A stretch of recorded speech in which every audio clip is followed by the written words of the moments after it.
ఏవం ప్రవర్తితం చక్రం నానువర్తయతీహ యః ఆఘయో ఆఘయోరింద్రియ రామో మోఘం పాత స జీవతి. 17వ శ్లోకం. యస్త్వాత్మరతిరేవ స్యాత్ ఆత్మతృప్తస్య మానవః ఆత్మన్యేవ చ సంతుష్టః తస్య కార్యం న విద్యతే. 18వ శ్లోకం. నైవ తస్య కృతేనార్ధో నా కృతేనేహ కశ్చన నా చాస్య సర్వభూతేషు కశ్చిద్ అర్థవ్యపాశ్రయః. 19వ శ్లోకం. తస్మాదసక్తః సతతం కార్యం కర్మ సమాచర అసక్తో హి అచరన్ కర్మ పరమాప్నోతి పురుషః. తాత్పర్యం భాష్యం శ్రీల ప్రభుపాదుల వారు రచించారు. ఓం అజ్ఞానతిమిరాంధస్య జ్ఞానాంజనశలాకయా చక్షురున్మిలితం యేన తస్మై శ్రీ గురవే నమః. నమో ఓం విష్ణుపాదాయ కృష్ణప్రేష్ఠాయ భూతలే శ్రీమతే భక్తి వేదాంత స్వామినితి నామినే.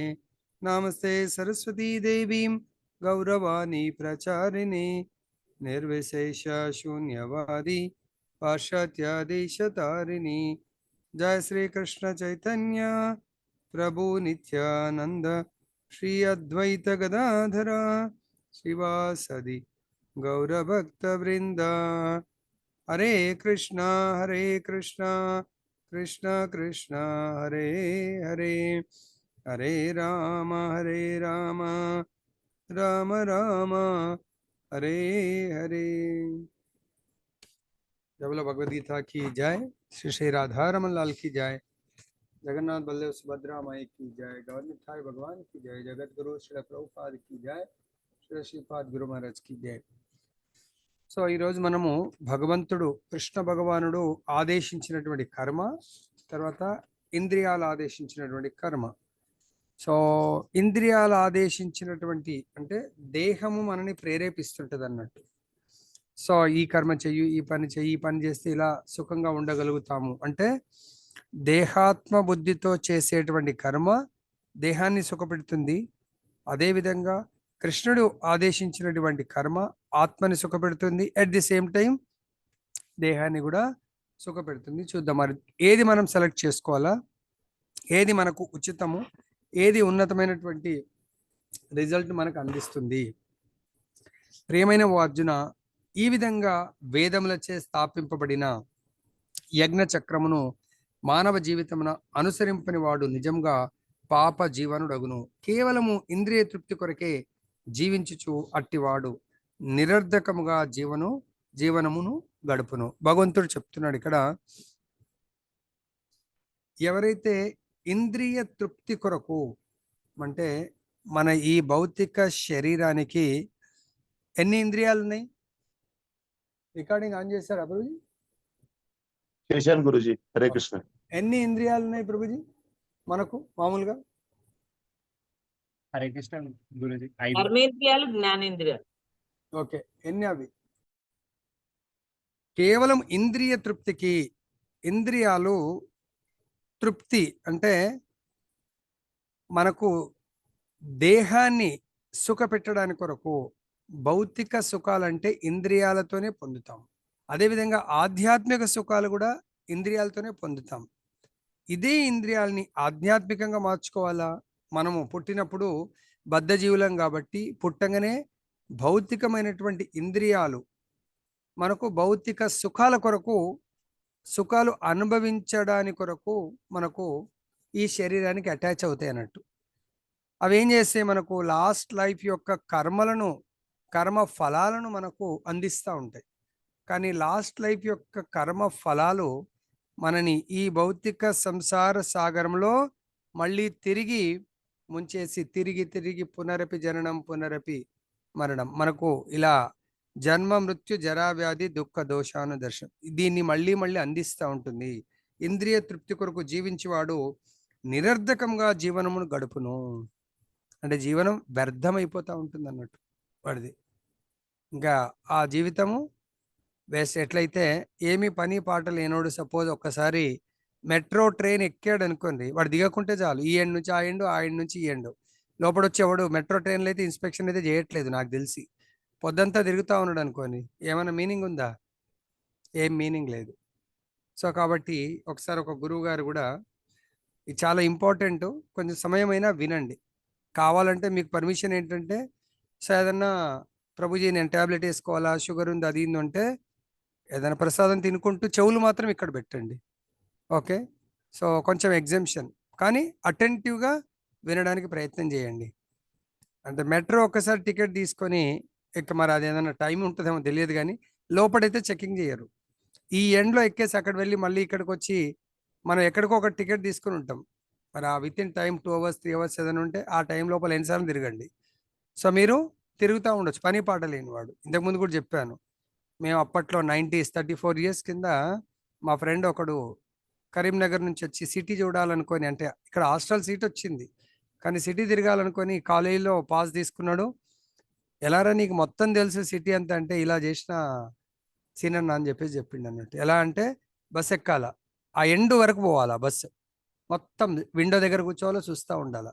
వాడు అడిగితే పాస్ చూయించిండు, ఎండ్ మళ్ళీ దిగుతావా బాబు అంటే లేదు సార్ దిగా అంటాడు, మళ్ళీ రిటర్న్ వస్తాడు. అక్కడ ఆ రూట్ మొత్తం తెలుసుకుంటాడు. నెక్స్ట్ డే ఎప్పుడు హాలిడే ఉంటే ఆ రూట్ మొత్తం అలా తిరుగుతూ ఉండడం అన్నట్టు. అంటే వాడికి వేరే పని పాట ఏం లేదు. అట్లా మనం కూడా జీవితం యొక్క లక్ష్యము లేని వాళ్ళు, అంటే ఈ ఇంద్రియ భోగమే నాకు లక్ష్యము అనుకునేవాడు జీవితాన్ని దాని కొరకు యూజ్ చేయొచ్చు. ఇంద్రియ భోగమే లక్ష్యం అంటే ఈ ఇంద్రియాలతో ఎన్నోసార్లు ద్వంద్వాలను మనం ఫేస్ చేస్తున్నాం, సుఖ దుఃఖాలను, లాభ నష్టాలను, వీటన్నిటిని కూడా. మరి ఇటువంటి నిజంగా సుఖము దుఃఖము, కష్టము నష్టం ఇవన్నీ కావాలనుకుంటే ఓకే, భగవంతుడి యొక్క నిర్దేశం పాటించవలసిన అవసరం లేదు. నువ్వు ఇంకా ఈ దుఃఖాలను అనుభవించాలంటే, ఈరోజు ఒక ఆచార్యుడు లెక్చర్ వింటా ఉంటే చెప్తున్నారు, మనం ఎందుకు పాటించాలి ఎందుకు పాటించకూడదు, ఇవి ఇంద్రియాల మాట ఎందుకు వినకూడదు, కృష్ణుడి మాట ఎందుకు వినాలంటే, మనం ప్రతి దేశము చూసుకున్నట్టు అయితే ఆ ప్రతి దేశానికి సొంత రాజ్యాంగం ఉంటుంది. ఆ రాజ్యాంగాన్ని ఈ యొక్క స్పెషల్గా పబ్లిక్ అడ్మినిస్ట్రేషన్, పొలిటికల్ సైన్స్ అంటే కొంత దేశభక్తి, దేశాన్ని ఒక గుడ్ గవర్నెన్స్, ప్రభుత్వం బాగా పరిపాలన చక్కగా ఉండాలంటే ఆ మేధావుల యొక్క సంఘం, మేధావుల యొక్క గ్రూప్ కలిసి రాజ్యాంగాన్ని రాస్తారు. ఆ రాజ్యాంగం ప్రకారం ఆ దేశ ప్రజలు ప్రభుత్వ పాలనను స్వీకరించి జీవితం గడపాలి. అది శాంతియుతంగా ఉంటుంది. ఎవరైతే రాజ్యాంగానికి వ్యతిరేకం వెళ్తారో వాళ్ళు నేరస్తులు, వాళ్ళని శిక్షిస్తారు. అదేవిధంగా సపోజ్ ఒక చిన్న ట్రస్ట్ కూడా మనం ఓపెన్ చేయాలంటే ఆ ట్రస్ట్కు బైలాస్ రాసుకుంటారు. ఒక సంస్థని మనం ఏర్పాటు చేయాలంటే అంటే ఒక ఇండివిజువల్ దానికి కాదు, కానీ గ్రూప్ కలిసిందంటే దానికి కొన్ని బైలాస్ ఉంటాయి. ఎందుకు? ఆ సంస్థ చక్కగా అడ్మినిస్ట్రేషన్, పరిపాలన సాగాలంటే. అలా ప్రతి దేశానికి తన సొంత రాజ్యాంగం ఉంటుంది. మరి ప్రతి దేశం ఇంత దేశము చిన్న ట్రస్టే నడవాలంటే బైలాస్ కానీ రాజ్యాంగం రాసుకుంటున్నప్పుడు ఇన్ని బ్రహ్మాండాలను భగవంతుడు సృష్టిస్తున్నాడు, ఏర్పాటు చేస్తున్నాడు, పరిపాలన చేస్తున్నప్పుడు మరి భగవంతుడు కూడా రాజ్యాంగాన్ని రచించాడు కదా. అదే ఆ రాజ్యాంగమే మనకు వేదాల రూపంలో, ఉపనిషత్తుల రూపంలో, శాస్త్ర రూపంలో మనకు అందించడం జరిగింది. కాబట్టి దయచేసి గుర్తుపెట్టుకోండి, ఓ ప్రియమైన అర్జున, అర్జునుడు ప్రియమైన వాడు. ఎందుకు? అర్జునుడు కృష్ణుడు ఏది చెప్తే అది వినేవాడు, ఆచరించేవాడు కాబట్టి ప్రియమైన అర్జున అన్నాడు. ఈ విధంగా వేదములచే స్థాపింపబడిన యజ్ఞ చక్రమును ఆల్రెడీ మనకు బోధించారు. ఈ సృష్టి ఆరంభమున ప్రజలను, తర్వాత దేవతలను, మానవులను, ప్రజలు, దేవతలు, యజ్ఞములు. ఈ యజ్ఞములు దేని ప్రకారము? వేదాల ప్రకారము, శాస్త్ర ప్రకారము ఈ యజ్ఞాలను నిర్వర్తించాల్సి వస్తుంది. కాబట్టి ఎవరైతే, అంటే వేదాలంటే మనకు భగవంతుడు అందిస్తున్నటువంటి రాజ్యాంగము. ఆ రాజ్యాంగము అనే వేదాలు, ఉపనిషత్తులు, పురాణాలు, వీటి ప్రకారం మనం నడుచుకోవడమే మన ధర్మము. సో అది ఆ విధంగా అనుసరింపని వాడు నిజంగా పాప జీవనుడు అగును, అంటే నేరస్తుడు అవుతాడు. మన ఈ మామూలుగా భౌతిక ప్రపంచంలో మన లాంగ్వేజ్లో చెప్పాలంటే ప్రభుత్వ ఆదేశాలకు ప్రభుత్వ పాలనకు విరుద్ధంగా వెళ్తే మనని నేరస్తులుగా చిత్రీకరించి మనకి జైల్లో వేయడం జరుగుతుంది. కాబట్టి ఇక్కడ కేవలం ఇంద్రియ తృప్తి అంటే నీ ఇష్టానుసారం జీవించండి, కానీ ప్రభుత్వం ఏదైతే విధి విధానాలు పెట్టిందో దానికి అనుకూలంగా జీవించండి. అది కాకుండా నేను నా డబ్బు నాది ఇష్టము, నేను ఇష్టమున్న నా కారు సిగ్నల్ నేను పాటించను, నా డబ్బులు ఇష్టం నేను తాగి డ్రైవ్ చేస్తానంటే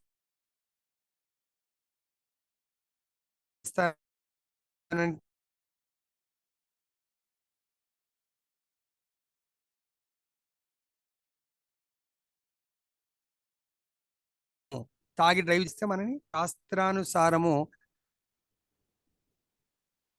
అంటే ధర్మం ప్రకారము జీవించడము.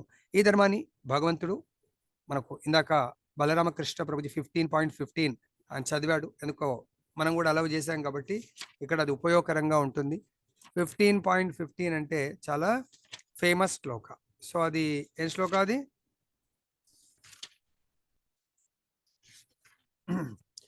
సర్వస్య చాహం హృది సన్నివిష్టో మత్త స్మృతిర్జ్ఞానమపోహనం చ వేదైశ్య సర్వై అహమేవ వేద్యో వేదాంత కృద్వేద విదేవ చాహం. సో నేను భగవంతుడు చెప్తున్నాడు, నేను సర్వుల హృదయంలో నిలిచి ఉన్నాను. నువ్వు ఒప్పుకున్నా ఒప్పుకోకున్నా ప్రతి జీవి లోపల భగవంతుడు ఉన్నాడు. ఎందుకు? మనం చేసే ప్రతి కర్మని రికార్డ్ అవుతుంది. ప్లస్ భగవంతుడు రికార్డింగ్ కొరకు కాదు, రికార్డింగ్ అయితే చిత్రగుప్తుడు చేస్తాడు. మనకు భగవంతుడు 3 విషయాలను అందించడానికి కొరకు స్మృతి, జ్ఞానము, మరుపు. మనకు చెడును మర్చిపోయేట్టుగా, మంచిని గుర్తు చేసేట్టుగా జ్ఞానాన్ని మనకు అందిస్తా ఉన్నాడు భగవంతుడు. ఏ విధంగా? వేదాల ద్వారా, శాస్త్రాల ద్వారా. మరి ఆ వేద శాస్త్రాలన్నీ కూడా దేని కొరకు? భగవంతుని అర్థం చేసుకోవడానికే అవి మనకు అందించడం జరిగింది. భాష్యము కష్టించి పనిచేసి పిదప ఇంద్రియ భోగమును అనుభవింపము అని చెప్పే ధన లోభపూరితమైన తత్వము శ్రీకృష్ణ భగవాన్ చే ఇక్కడ ఖండింపబడింది. సో భగవంతుడు భారవాహిగా మనని పుట్టించలేదు. అది ఆల్రెడీ 80 లక్షల జన్మల్లో మనము కేవలము భారవాహి అంటే భారాన్ని మోయాలా. ఇదే ఇక్కడ ఏం చెప్తున్నాను? కష్టించి పనిచేసి ఇంద్రియ భోగమును. గాడిద కష్టించి పని చేస్తుంది డే అంతా, యజమాని వదిలేని పేపర్లు గడ్డి అదంతా తిని మళ్ళీ నెక్స్ట్ డే మార్నింగ్ రెడీ అవుతూ ఉంటుంది. మన ఎద్దులున్నాయి, డే అంతా పని చేస్తాయి. అది ఆ గడ్డి చేలల్లో పొలంలో పని చేయిస్తున్నప్పుడు కొన్నిసార్లు అది ఆ పంట పొలాన్ని మేస్తుందని దాని నోటికి తినకుండా కట్టేస్తారు. మొత్తం పని అయిన తర్వాత వదిలేస్తారు. అంటే కష్టపడి పని చేయాలా, భుజించాలా. ఆహార నిద్ర భయం అయితునంచ. ఈ 4 గురించే జీవిస్తాయి జంతువులు.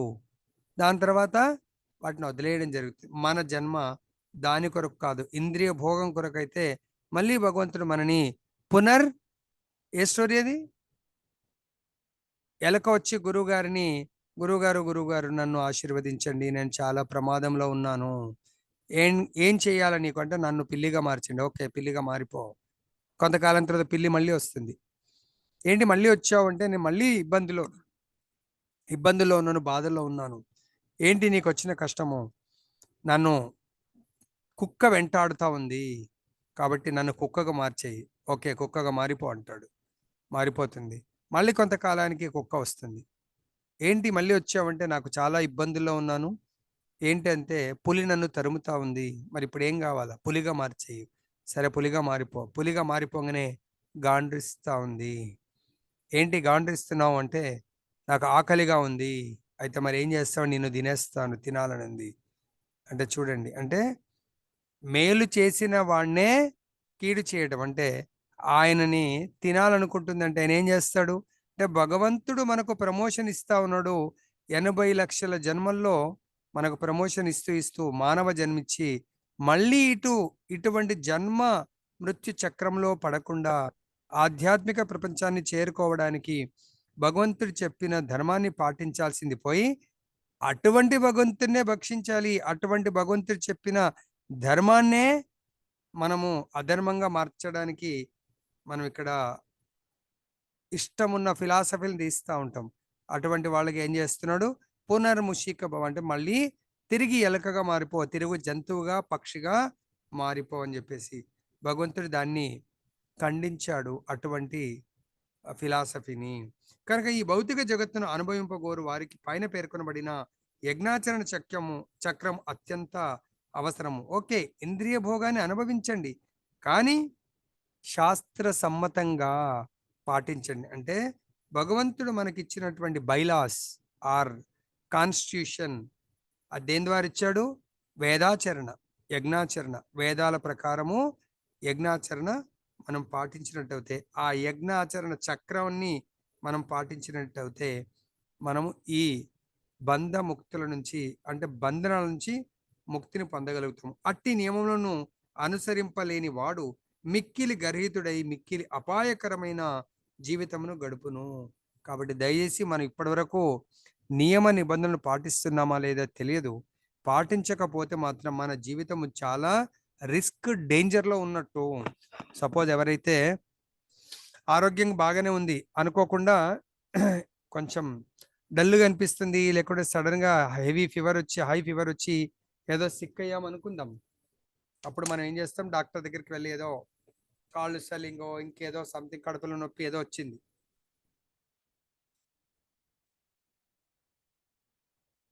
డాక్టర్ దగ్గరికి వెళ్ళాము, చూపిస్తే డాక్టరు కొన్ని మందులు రాశాడు, ఏదో నొప్పి గోళీలు తగ్గింది, మళ్ళీ వచ్చాం. మళ్ళీ అప్పుడు మొత్తం టెస్ట్ రాస్తాడు. ఆ టెస్ట్లో తేలింది 2 కిడ్నీలు ఫెయిల్. అప్పుడు డేంజర్ సిచ్యువేషన్లో ఉన్నట్టా లేదా? 2 కిడ్నీలు ఫెయిల్ అంటే ఇంకేముంది జీవితం? అవి లంగ్స్ కూడా ఇన్ఫెక్షన్ వచ్చేసింది, ఇంకా వేరే పార్ట్స్కి వచ్చింది. చాలా మిక్కిలి అపాయకరమైన జీవితమును మనము అనుభవించాల్సి ఉంటుంది. కాబట్టి దయచేసి ఇప్పటికైనా గుర్తుపెట్టుకోండి, మనము చాలా డేంజర్ సిచ్యువేషన్లో ఉన్నాము. భగవంతుడు మనల్ని కాపాడడానికి వచ్చాడు. ఈ యొక్క భాగవత గీతా శ్రవణము పొద్దున మన టైటిల్ ఏంది? మార్నింగ్ భాగవతం యొక్క టైటిల్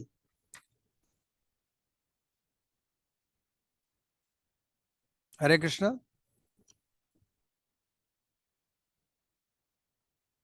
సర్వశ్రేష్టమైన ఏంటి? హరే కృష్ణ గురుజీ. ప్రతి జీవికి సర్వశ్రేష్టమగు కార్యక్రమం. సర్వశ్రేష్టమైనటువంటి కార్యక్రమం. ఇప్పుడు భగవంతుడు ఏమంటాడు? మానవుని సర్వశ్రేష్టమైన కార్యక్రమము ఎవరు డిసైడ్ చేస్తారు? భగవంతుడు. ఆ భగవంతుడు యొక్క నిర్దేశించినటువంటి కర్మలని పాటించడమే సర్వశ్రేష్టమైనటువంటి కార్యక్రమం. చూసారా, మార్నింగ్ భాగవతము, ఈవినింగ్ భగవద్గీత ఎలా కంటిన్యూషన్ టాలీ అవుతూ వెళ్తుంది. ఆ భగవద్ కృప దీన్ని బట్టి మనం తెలుసుకోవాలి. అపాయకరమైనటువంటి జీవితం నుంచి, డేంజర్ మార్క్ నుండి మనము బయటపడుతున్నాము. ఇప్పుడు ప్రకృతి నియమానుసారము మానవ జన్మ అన్నది కర్మ, జ్ఞాన, భక్తి యోగములనడి ఏది ఒక్క మార్గం అనుసరించి ఆత్మానుభూతిని పొందుట కొరకే ప్రత్యేకంగా ఉద్దేశింపబడింది. ఆత్మానుభూతి అన్నప్పుడు మనకు కృష్ణ చైతన్య భగవంతుడు ఆదేశించినటువంటి కర్మ మనకు ఆత్మానుభూతినిస్తుంది. అది మేబీ 3 మార్గాలుగా ఇక్కడ చెప్తున్నాడు. మానవ జన్మ అనేది భారాన్ని మోయడానికి కొరకు కాదు, సారాన్ని గ్రహించడానికి కొరకు. ప్రకృతి నియమానుసారము ప్రకృతి మనకు కొన్ని నియమ నిబంధనలు పెట్టింది. అది మానవులకు మాత్రమే ఉంది. ఇప్పుడు ప్రభుత్వం కూడా కొన్ని నియమాలు పెడుతుంది. Red light, green light. అది ఓ మేకలకో లేకుంటే ఆవులకో ఉంటుందా? ఉండదు, మనకు మాత్రమే ఉంటుంది. కాబట్టి మనము స్పెషల్గా ఈ కలియుగంలో కర్మ మార్గము, జ్ఞాన మార్గము చాలా కష్టం పాటించడం. సో నేను మొన్న లెక్చర్ వింటాడు, కర్మ మార్గంలో కర్మయోగం ఎంత కష్టపడి పొద్దున లేచినప్పటి నుంచి పడుకునే వరకు ప్రతి కర్మ ఈ వేద శాస్త్రానుసారం చేయాలంటే చాలా కష్టం. పొద్దున లేవాలి, చాలా అర్లీ బ్రహ్మముహూర్తం లేవాలి. లేవంగానే మనము బెడ్ మీదనే ప్రేయర్స్ చేయాలా, మన అరిచేతులు చూసుకోవాలా, భూమిని టచ్ చేసేటప్పుడు భూమాతను ప్రే చేయాలా, సూర్యుడు కనబడి సూర్య యొక్క నమస్కారాలు చేయాలా. సో అలా సంధ్యావందనం చేయాలి. ప్రతిదీ కూడా ప్రతి కర్మ కూడా కర్మయోగం చాలా జాగ్రత్తగా కర్మలు చేయవలసి ఉంటుంది. జ్ఞానయోగం కూడా అపారమైనటువంటి జ్ఞానము. జ్ఞానాన్ని అయితే మనం గ్రహిస్తాము, అక్కడ ప్రాక్టికాలిటీ ఉండకపోతే ఆ జ్ఞానయోగం లక్ష్యం ఏమవుతుందంటే మనకు శూన్యవాదంగా మనం మారిపోయే ఛాన్స్ ఉంటుంది అన్నట్టు జ్ఞానం వల్ల. అర్థమైందా? ఫస్ట్ ఈవెన్ ఎవరు అంత పెద్ద మహాయోగులే నిరాకారవాదులుగా ఉంటారు. ఎవరు వాళ్ళు? మొట్టమొదటిగా. తర్వాత సాకారవాదులుగా మారిపోతారు. ఎవరు వాళ్ళు? సుఖదేవ గోస్వామి ప్రభుజీ. సుఖదేవ గోస్వామి, శంకరాచార్యుల ప్రభుజీ. చతుర్కుమారులు మాతాజీ. వాళ్ళు కూడా భగవంతుడి యొక్క సాకారాన్ని మొట్టమొదటిగా నమ్మరు వాళ్ళు. ఆ భగవంతుడి పాదాలకు అర్పించినటువంటి తులసి దళ స్మెల్ ద్వారా, ఎందుకంటే వాళ్ళు జ్ఞానయోగులు, వాళ్ళు చతుర్కుమారులు ఒరిజినల్గా. చతుర్కుమారులు జ్ఞానయోగిస్. ఎప్పుడైతే భగవద్ దర్శనం దొరికిందో అప్పుడు భక్తి యోగులుగా మారిపోతారని. జ్ఞానం స్వీకరిస్తారు, ఇంకా వైరాగ్యంలో వాళ్ళు వెళ్ళిపోతారు. జ్ఞానం ఉంది కాబట్టి. ఇక్కడ కర్మ జ్ఞానం ద్వారా చాలా కష్టమైంది అన్నట్టు. కాబట్టి భక్తి యోగము మనకు చాలా సులభంగా ఆత్మానుభూతిని పొందడానికి ఉపదేశించబడ్డది. ఈజీ అన్నట్టు. గుణ దోష అతీతులైన మహాత్ములు వేద విహితమైన యజ్ఞ కర్మాచరణను ఖచ్చితంగా అనుసరింపర అవసరం లేదు. సో ఎవరు ఈ యజ్ఞ కర్మాచరణను అనుసరింపవలసిన అవసరం లేదంటే వేద విహితమైనటువంటి గుణదోష అతీతులు, అంటే గుణాతీతులు, మహాత్ములు, పరమాంస స్టేజ్లో ఉన్నవాళ్ళు ఈ వేదవిహిత కర్మలు, అంటే కొన్నిసార్లు వేదాల్లో ఇతర దేవతలకు సంబంధించినటువంటి యజ్ఞాచరణం ఉంటుంది. సో వాటన్నిటిని కూడా వాళ్ళు అనుసరింపవలసిన అవసరం లేదు. మహాత్ములు డైరెక్ట్ భగవంతుణ్ణి సేవిస్తారు కాబట్టి there is no need of all the యజ్ఞాస్. ఓకే. కానీ ఇంద్రియ భోగములందు నిమగ్నులైన వారికి పైన తెలుపబడిన యజ్ఞాచరణ చక్రం ద్వారా పవిత్రను పొందవలసి ఉంది. సో చూడండి, ఇంద్రియాలు ఆదేశించేటువంటి కర్మలు వాళ్ళు ఈ యజ్ఞాలు, అంటే వేదాల్లో మనకి ఏదైతే నిర్దేశింపడం జరిగిందో, సపోజ్ ఎగ్జాంపుల్ మంచి ఏదో అనుకున్నాం కదా, మంచి భార్య కావాలి అంటే ఎవరిని ప్రే చేయాలి? మామూలుగా ఈ వైదిక శాస్త్ర ప్రకారం, వేదాల ప్రకారము మనకు వినడం మనం వచ్చినట్టుంది కదా, ఎవరిని ప్రే చేయాలి మనం? శివపార్వతులను ప్రే చేయాలి ప్రభుజీ. కాత్యాయని వ్రతం చేయాలి. ఉమా అని కూడా వచ్చింది. ఉమాని ప్రే చేయాలా మనం? అర్థమైందా? అదేవిధంగా కొన్ని అట్లా సంతానం గురించి, ఒకరిని ఏదైనా ఆరోగ్యం బాగాలేకపోతే ఇంకొక దేవతను, సో గ్రహదోషం ఉంటే గ్రహాలను, అలా రకరకాలైనటువంటి వేదాల్లో చెప్పినటువంటి యజ్ఞాలను ఆచరించవలసి వస్తుంది. ఏది? ఇంద్రియ భోగాలను కోరేవారు. అదేవిధంగా ఇంకేమంటున్నారు? తనను ఈ యజ్ఞాచరణ చక్రం ద్వారా పవిత్రను పొందవలసి ఉంటుంది. వాస్తవనకు కర్మలు అనేక రకములు. మనకు తెలిసి కర్మలు ఎన్ని రకాలు మామూలుగా? 3 రకాలు. కర్మ కేవలం కృష్ణ ప్రీత్యర్థం. అక్కడ ఇంకా వేరే ఏమి ఇంకా ఇన్వాల్వ్మెంట్ ఉండదు అన్నట్టు. Very good. సో ఎక్కడున్నాం మనం? ఇంద్రియ తృప్తిని వాంఛించువారు ఇంద్రియ తృప్తి ఫలం చిక్కుకొనకుండా తమ కోరికలను సంతృప్తి పరచుకొనున్నట్లుగా యజ్ఞ విధానం ఏర్పాటు చేయబడింది. ఈ జగత్తు యొక్క పురోభివృద్ధి మన స్వంత ప్రయత్నంపై కాకుండా పరోక్షముగా దేవతల చేత నిర్వహింపబడినట్లు భగవానుడు చేసిన ప్రణాళికపై ఆధారపడి ఉన్నది. కనుకనే వేదములందు చెప్పబడిన ప్రత్యేక దేవతల కొరకే యజ్ఞములు ప్రత్యక్షముగా ఉద్దేశింపబడినవి. పరోక్షముగా అది కృష్ణ చైతన్య అభ్యాసమే అయి ఉన్నది. ఎందుకనగా యజ్ఞాచరణమునందు నిష్ణాతుడైన వాడు తప్పక కృష్ణ చైతన్యవంతుడై తీరును. కానీ అట్టి యజ్ఞాచరణము ద్వారా మానవుడు కృష్ణ చైతన్యవంతుడైనచో అట్టి సిద్ధాంతములు కేవలం నీతి సూత్రములుగా మాత్రమే పరిగణింపబడును. కనుక మానవుడు తమ పురోగతిని కేవలము నీతి సూత్రముల కొరకే పరిమితం చేసుకొనక వాటిని అధిగమించి కృష్ణ చైతన్యమును పొందవలసి ఉన్నది. సో కాబట్టి ఇక్కడ భగవంతుడు చెప్తున్నాడు మనకు,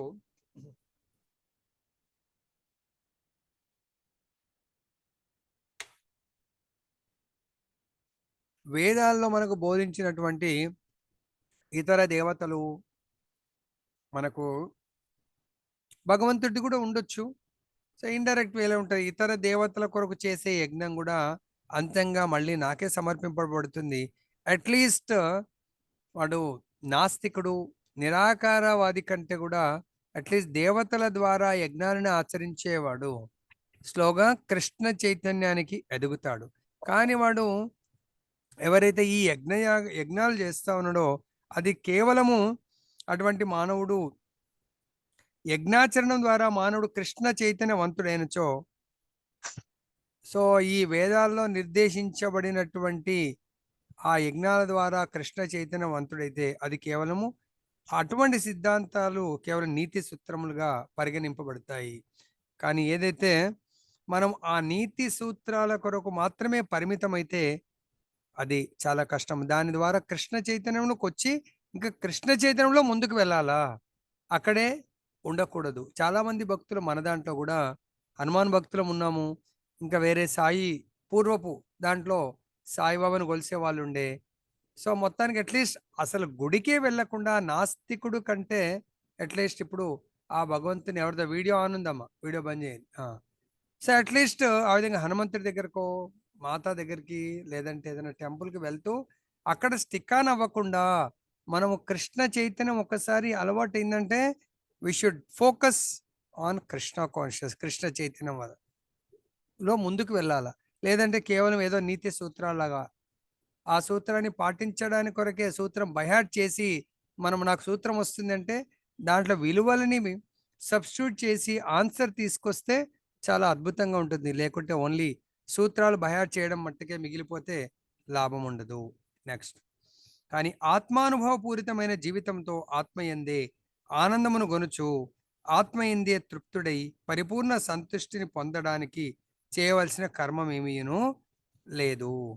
సో ఇక్కడ చూడండి, అంటే వేద శాస్త్ర నిర్దేశానుసారం ఏదైతే కర్మలు చేశాడో ఆ కర్మలు ఇక్కడ వర్కౌట్ కాదు అన్నట్టు. ఎవరైతే ఆల్రెడీ దానికంటే ఇక్కడ లాస్ట్ ఫైనల్ గా మనకు వేద శాస్త్ర అనుసారం నియమానుసారం యజ్ఞం చేసి కృష్ణ చైతన్యానికి ప్రమోట్ అవుతారో వాళ్ళు ఆత్మానుభవ స్థితిలో నెలకొని ఉంటారు. అది కూడా దాంట్లో కూడా పరిపూర్ణ స్థితికి చేరారనుకోండి, అటువంటి వాళ్ళు నిత్యము ఆనందం అంటే ఆత్మానందాన్ని పొందుతూ ఉంటారు.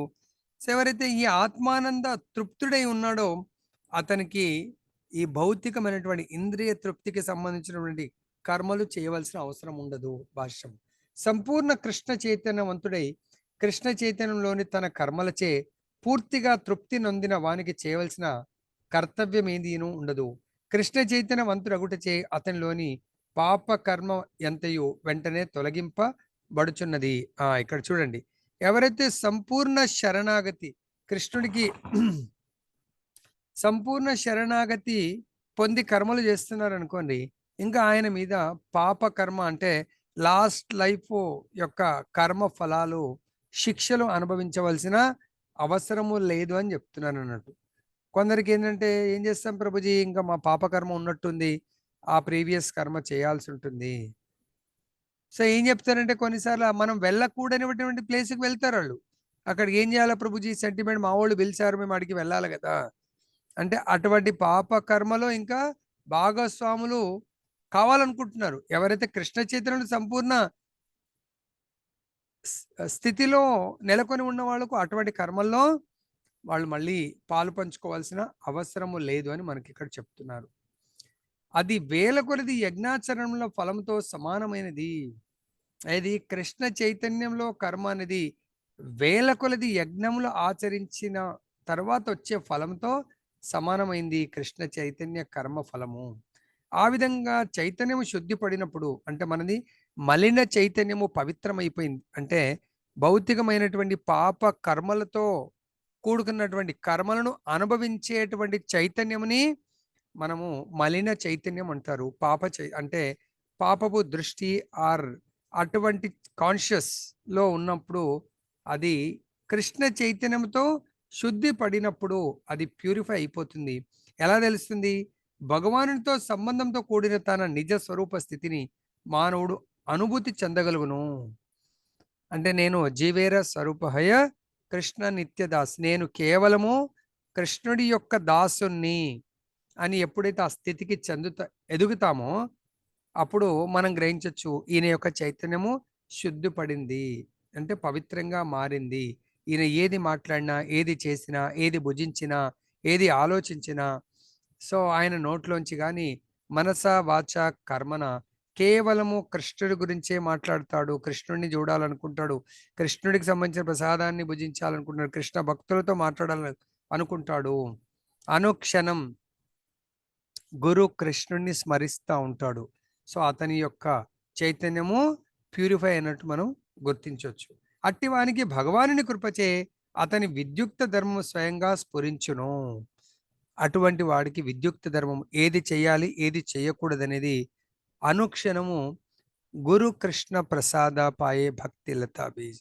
సో గురు అయిన కృష్ణుడి యొక్క ఏమంటారు నిర్దేశకత్వం లేదా గురు యొక్క ఆలోచనలకు ఇతను దాన్ని ఏమంటారు చేయి కలపటము. ఆ గురు యొక్క ఆలోచనలకు అనుకూలంగా ఎవరైతే వర్తిస్తారో వాళ్ళ విద్యుక్త ధర్మము భగవత్ కృప వల్ల లభ్యమవుతున్నట్టు.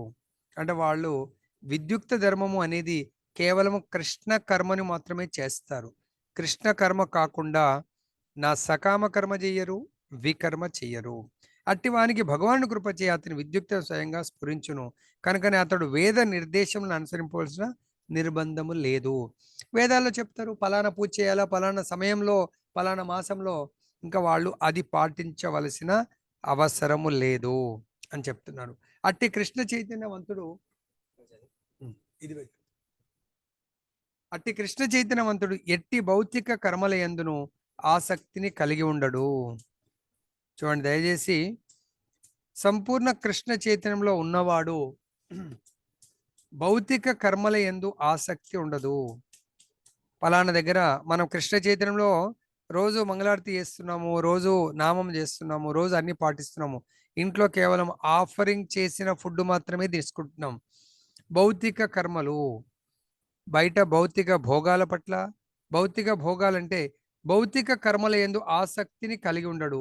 అంతేకాకుండా అతడు మద్యము, స్త్రీ వంటి వ్యసనములతో కూడిన మోహపూరితమైన భౌతిక భోగములందు ఏమాత్రము ఆనందము పొందడు. ఈ 2 సెంటెన్స్లకు ఎవరన్నా మన ఈ భౌతిక అన్నప్పుడు మన ఎగ్జాంపుల్ చెప్పగలుగుతారా? పొందవలసిన ప్రయోజనం ఏదీను ఉండదు. ఆయనను అట్టి కర్మను నిర్వర్తింపకపోవడం కారణం గాని, ఇతర జీవులపై ఆధారపడవలసిన అవసరం గాని అతనికి ఉండదు. ఇది శ్రద్ధగా వినండి. ఆత్మానుభవం పొందిన మానవుడు ఎవరైతే మీరు అన్నట్టుగా 80%, 90%, 100% ఆత్మానుభవమును అంటే నేను ఆత్మను అని ఆ అనుభవాన్ని అని ఎవరైతే ఫీల్ అవ్వటమే కాదు ఆ స్థితికి చేరుకుంటారో అటువంటి మానవుడు తన విద్యుక్త ధర్మ నిర్వహణ ద్వారా పొందవలసిన ప్రయోజనం ఏదీనూ ఉండదు. ఇక్కడ విద్యుక్త ధర్మం అంటే శరీర విద్యుక్త ధర్మము, ఆత్మ విద్యుక్త ధర్మంలో సంపూర్ణంగా నెలకొని ఉంటాడు. ఆయనను అట్టి కర్మను నిర్వర్తింపకపోవట కారణం గాని, ఇతర జీవులపై ఆధారపడవలసిన అవసరం గాని అతనికి ఉండదు. సో శుద్ధ భక్తులు అంటే మనమైతే ముక్తాత్మలుగా కృష్ణ చైత్రంలో చాలా అడ్వాన్స్ అవుతా ఉన్న కొద్దీ భగవంతుడే ఆటోమేటిక్గా ఈ మెటీరియల్ రిలేషన్స్, మెటీరియల్ అన్ని కూడా తగ్గిస్తూ పోతాడు అన్నట్టు. నెక్స్ట్, ఆత్మానుభవం పొందిన మానవునికి కృష్ణ చైతన్యంతో కూడిన కార్యములను తప్ప అన్యమైన ఇతర విద్యుక్త ధర్మ నిర్వహణ ఏదీను అవసరము రాదు. సపోజ్ మనకు మన కృష్ణ చైతన్యం మనం ఇందాక అనుకున్నట్టు ఎవరో ఇంటికి పోతాము, వాళ్ళ ఇంట్లో అంత పొద్దున రాత్రి 12 దాకా వాళ్ళ కార్యక్రమాలు నడుస్తాయి. పొద్దున మిమ్మల్ని అటెండెన్స్ చూస్తాం, బాగోదు ప్రభుజీ మాతాజీ అంటే ప్రభుజీ నిన్న 1 గంట ఎవరింటికి పలానోళ్ళు పిలిచిర్రు అంటే పలానోళ్ళు పిలిచిర్రు ఎవరంటే ఒకళ్ళ ఫ్రెండ్ అంటారు, ఒకళ్ళు చుట్టాలంటారు, ఒకళ్ళు అదంటారు, ఒకళ్ళు ఇది అంటారు. మన కర్మం అయితే పోయింది కదా అక్కడ. ఆత్మాను పొందిన మానవునికి కృష్ణ చైతన్యం కూడిన కార్యములు తప్ప if it is Krishna related okay it's fine, అన్యమైన ఇతర విద్యుక్త ధర్మ నిర్వహణ ఏది అవసరం లేదు. ఇది స్టాండర్డ్ అని చెప్తున్నా. ఇప్పుడు ఏదైతే ఇన్కమ్ ట్యాక్స్ లో కొన్ని రూల్స్ ఉంటాయి, స్టాండర్డ్ డిడక్షన్ అంటాడు 1,50,000. దాని మించి నువ్వు ఎంత సేవ్ చేసుకున్నా వాడు తీసుకునేది మాత్రం 1,50,000. తర్వాత వాళ్ళు ఇన్ని ల్యాక్స్ దాటితే 10%, ఇంత స్లాబ్ దాటితే 20%. ఎలక్ట్రిసిటీలో కూడా ఉంది, ఈ స్లాబ్ మీ యూనిట్స్ దాటితే ఇంత స్టాండర్డ్ అది. ఇది భగవంతుడు స్టాండర్డైజ్ చెప్తున్నాడు నియమం. నువ్వు కృష్ణ కాన్షియస్లో ఉన్నాను అంటే నువ్వు దాని పట్ల ఆసక్తి ఉండకూడదు. రాబో శ్లోకంలో వివరింపబడినట్లు కృష్ణ చైతన్యం అనగా కర్మ రాహిత్యం కూడా కాదు. కర్మ చేయొద్దు అనట్లేదు. అదే వాళ్ళకి చెప్పండి, సంగీత్ కాదు వాళ్ళని ఒప్పించి కృష్ణ చైతన్య మంచి ఆర్కెస్ట్రా పెట్టి భగవంతుడి పెట్టమనండి. ప్రతిదీ కూడా ప్రోగ్రామ్ ప్రతిదానికి కూడా నిజంగా మీరు భక్తులే అయితే మన ఇంట్లో ప్రతి శుభకార్యానికి చెడుకు మంచికి భగవంతుడి యొక్క యజ్ఞం సంకీర్తన యజ్ఞం పెట్టమనండి. ప్రతిరోజు ఏముంది, చాలా మంది ఈ రోజు రేపు భక్తులు ఇంట్లో వంటలు కష్టం అవుతే చుట్టాలు ఒక 4 రోజులు వస్తుంటే 4 రోజులు కృష్ణ చైతన్య క్యాటరింగ్ పెట్టుకుంటున్నారు. మరి అదే తినిపించండి, అందరికీ తినబెట్టట్లేదు. మళ్ళీ మేము ప్రభుజీ కృష్ణ భక్తులమే కదా ప్రభుజీ, భక్తులమని చెప్పుకోవడానికి ఉంది. కానీ ఇక్కడ కృష్ణ చైతన్య అనగా కర్మ రాహిత్యం కాదు, కర్మనే. ఏంది, కృష్ణ కర్మ చెయ్యండి, కృష్ణటేరియన్ గా మారండి. అప్పుడు చుట్టాలు బంధువులు కూడా కొద్దిగన్నా వాళ్ళకు కూడా అక్కడ కృష్ణుడి యొక్క మ్యూజిక్ పెట్టండి, కృష్ణుడిది పెడతా ఉండండి. ఏమవుతుంది, వచ్చిన ఎట్లా జబర్దస్తి కన్నా వింటారు. కృష్ణ చైతన్యవంతుడు ఏ మానవుని గాని దేవతను గాని ఆశ్రయింపడు. కృష్ణ చైతన్యవంతుడు సెంటిమెంట్లకు వెళ్ళి వాళ్ళని ఆశ్రయించడు. ఏదో దేవతల వల్ల ఫలాలు పొందాలని ఆశ్రయించడు.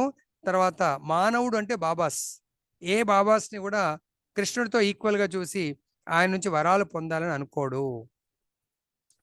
కృష్ణ చైతన్యం నెలకొని అతడు ఏది చేసినను అది అతని విధి నిర్వహణకు సరిపోవును. కాబట్టి కృష్ణ చైతన్యంలో ఏది చేసినా అది విధి నిర్వహణగా సూటబుల్ అవుతుంది అంటున్నారు. అదేవిధంగా ఇక్కడ కృష్ణ కర్మల గురించి మీరు చూసుకోవచ్చు. ఇప్పుడు కొన్ని శ్లోకాస్ కోట్ చేస్తాను, రెడీగా ఉండండి. ఒక 5 minutesలో మీకు కృష్ణుడి యొక్క టైటిల్కి సంబంధించినటువంటి ఈరోజు మనకు భగవంతుడు బోధించినటువంటి కర్మలు అవి చెయ్యండి. అంటే మీ ఇష్టం, చేయండి అంటే భగవంతుడు నిర్దేశిస్తున్నాడు. మరి మేము చేయలేం ప్రభుజీ అంటే కూడా it's up to you. Okay, కృష్ణునిచే ఆదేశింపబడిన కర్మ ఇంద్రియాలచే, కృష్ణునిచే ఆదేశింపబడినది కానటువంటిది ఇంద్రియాలచే ఆదేశింపబడింది. మనం ధ్యాన యోగం చేస్తూ ఉంటాం. ధ్యాన యోగంలో భగవంతుడు ఎటువంటి ధ్యాన యోగాన్ని రికమెండ్ చేశాడు? 6.47.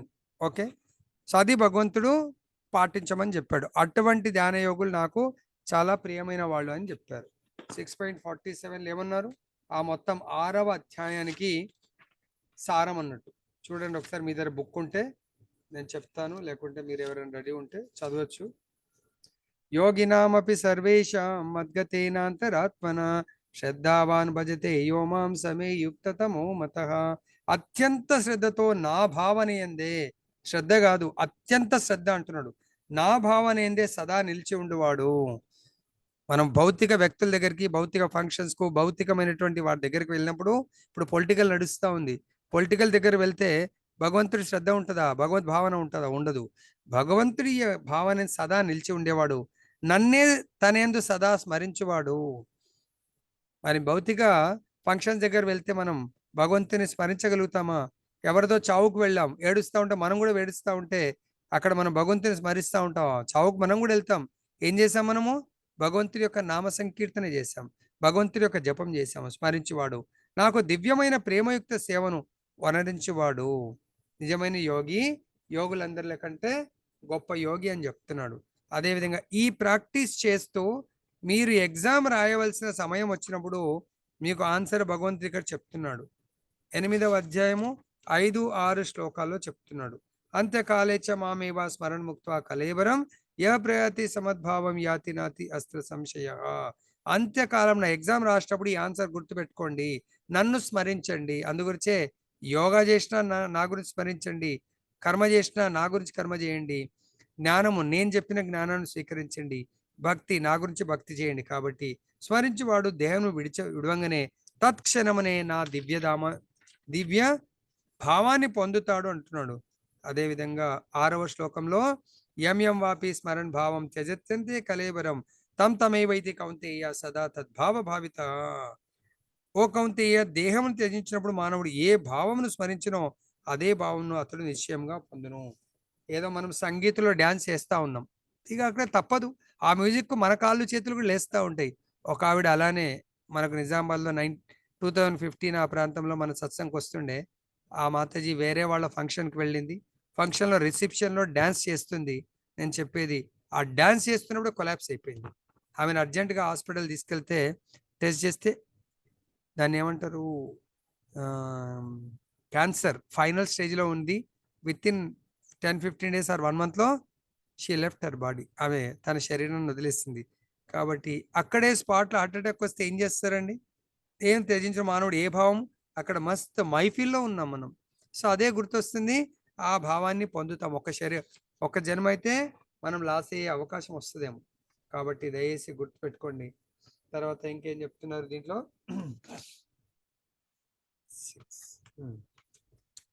8.15 చూడండి. ఇంకా 8.15 ఓకే. ఏమంటున్నాడు దీంట్లో?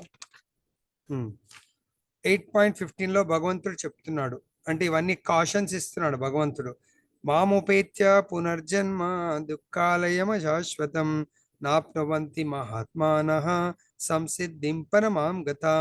భక్తి యోగులైన మహాత్ములు, ఇందాక అదే చెప్తున్నాడు శ్లోకంలో, 17 శ్లోకంలో, భక్తి యోగులైన మహాత్ములు నన్ను పొందిన పిమ్మట అత్యున్నతమైన సంసిద్ధిని పొందిన వారగుడిచే ఈ దుఃఖాలయమైన అనిత్య జగత్తుకి ఎప్పుడు తిరిగి రారు.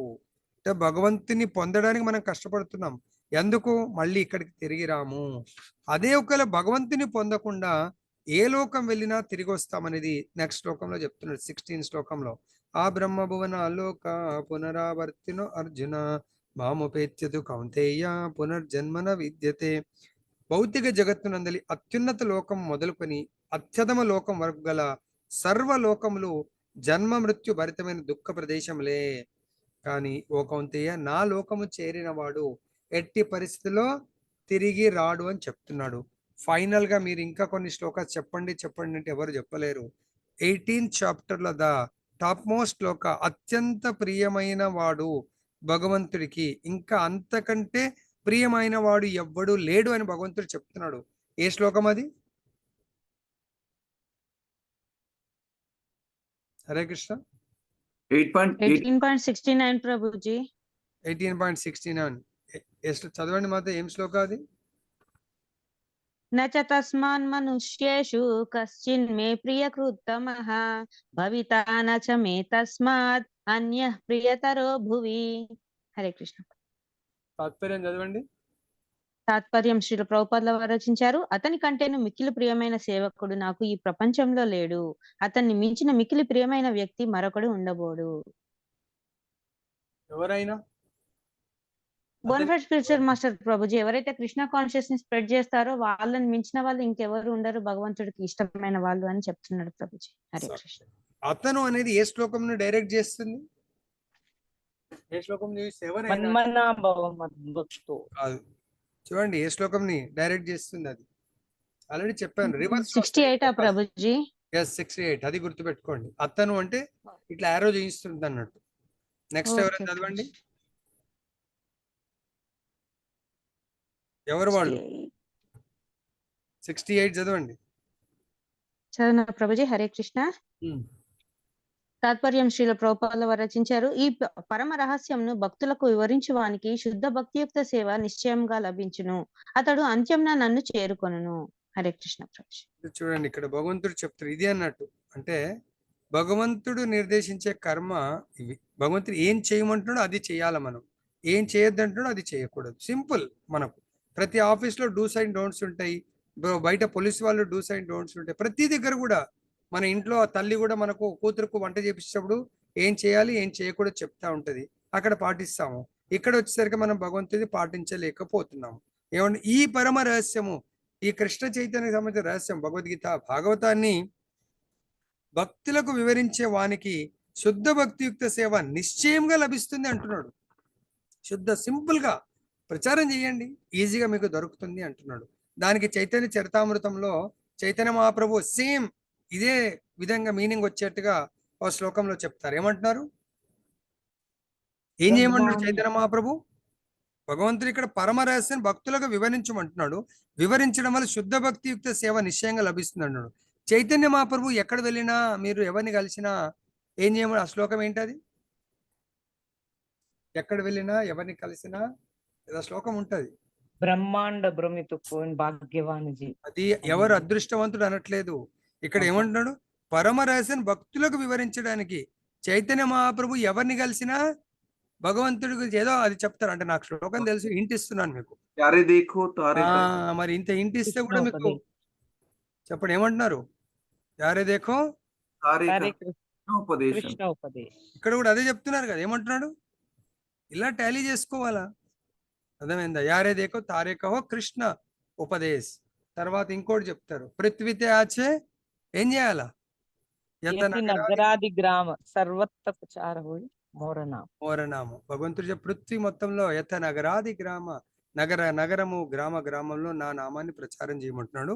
అటువంటి వాడు నాకు చాలా ప్రియాతి ప్రియమైన వాడు అని భగవంతుడు చెప్తున్నాడు. ఇంతటితో మనం ముగిద్దాం. జయ బలో గ్రంథరాజ్ శ్రీమద్ భగవద్గీతకి జయ, శ్రీ శ్రీ రాధారమన్ లాల్ కి జయ, జగన్నాథ్ బల్దేవ్ సుభద్ర మహారాణికి జయ, గౌరనితాయ్ భగవాన్కి జయ.